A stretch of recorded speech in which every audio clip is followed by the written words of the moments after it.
You know, I think you picked up my personal attitude towards this whole conference is one of relationships. And some of these relationships have gone back, frankly, several decades. But there's another relationship that for me is a very recent one, but has become a very dear one. Every once in a while, you run into a scholar that has a totally refreshing point of view. You know, I have a basic expression that where two people agree, one is redundant, you know. And one of the delights of my recent years here is to develop a relationship with a PLO terrorist. Now, doesn't that sound strange, right? But I've just developed a profound professional respect and a deep personal warmth to your next speaker, which is Walid Shoebat.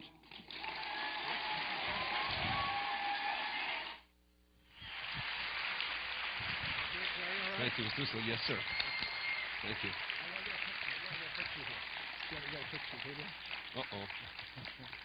Great. Thank you. Thank you, Chuck.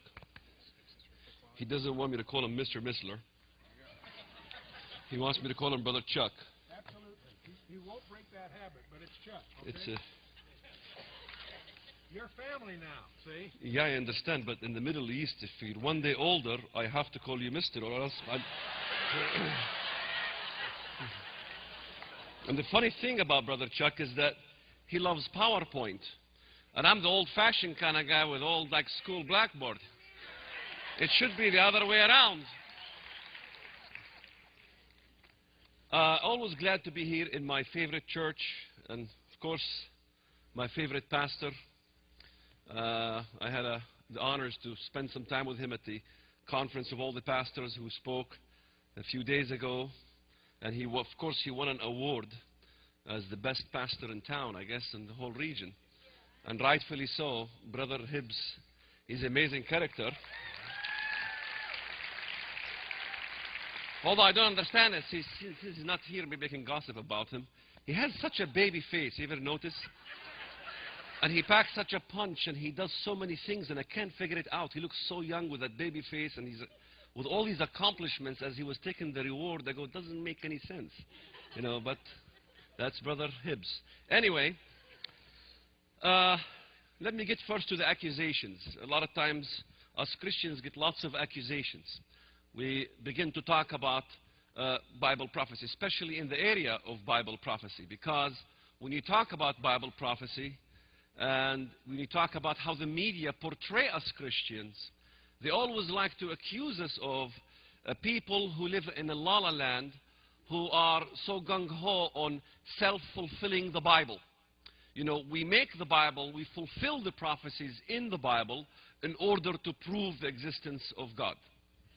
And I got a problem with that accusation, because if you look at the things that were fulfilled in our time, specifically the establishment of the state of Israel after it's been in exile for thousands of years, and we ask ourselves the question, in order for the state of Israel to exist or to have existed in 1948, created in one day, the element that caused this creation of the state is definitely, no one can deny it, was the element what we call as the Holocaust.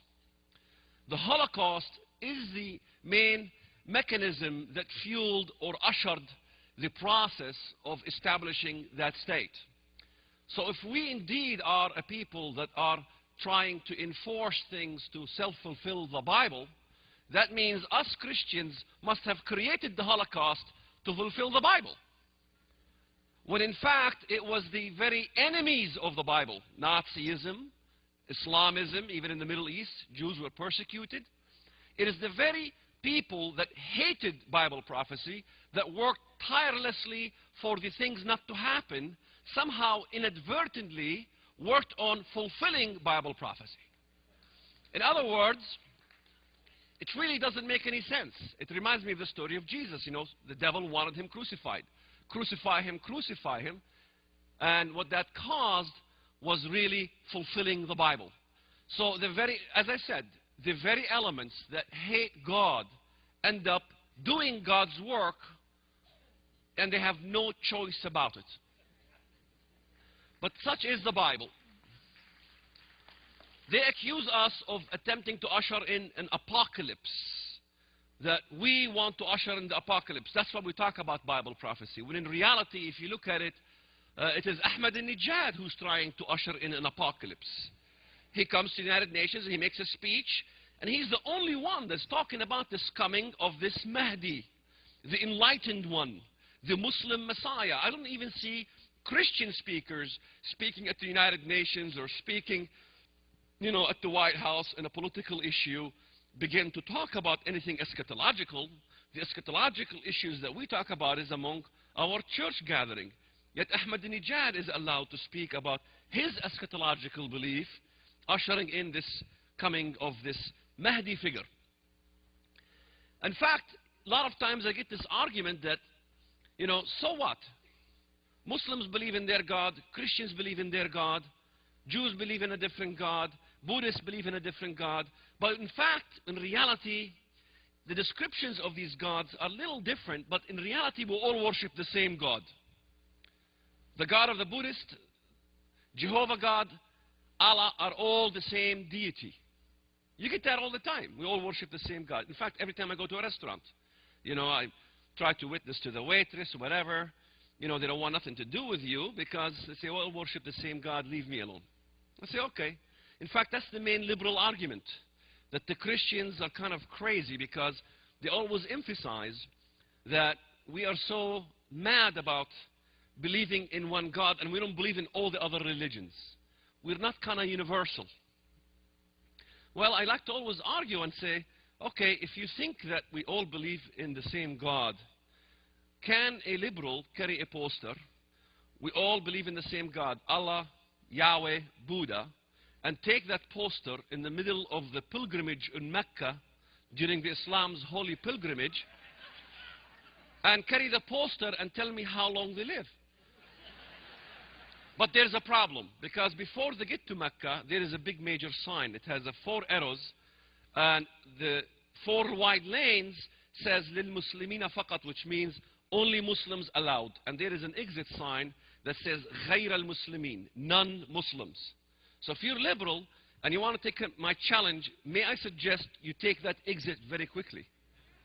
Because if you get there and you show your poster, they will bring out a crescent-shaped pendulum that will strike your head, rolling to the ground within seconds. But they say, even if you're decapitated, somehow you still have few seconds and your mind still functions. And in fact, you can still, eyes can blink. So if you're there and your head is severed, may I suggest that you invite Jesus in your heart. Don't worry about the separation between your head and your body. That will be taken care of during the rapture.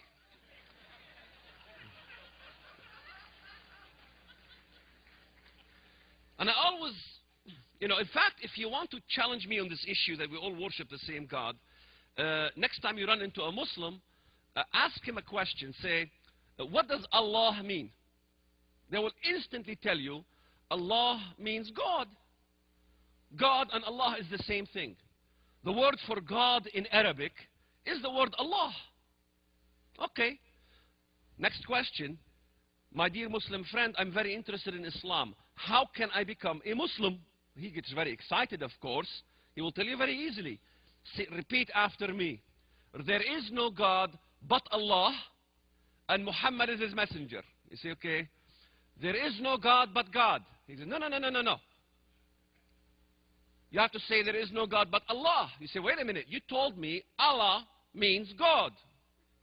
Why do I have to say there is no God but Allah?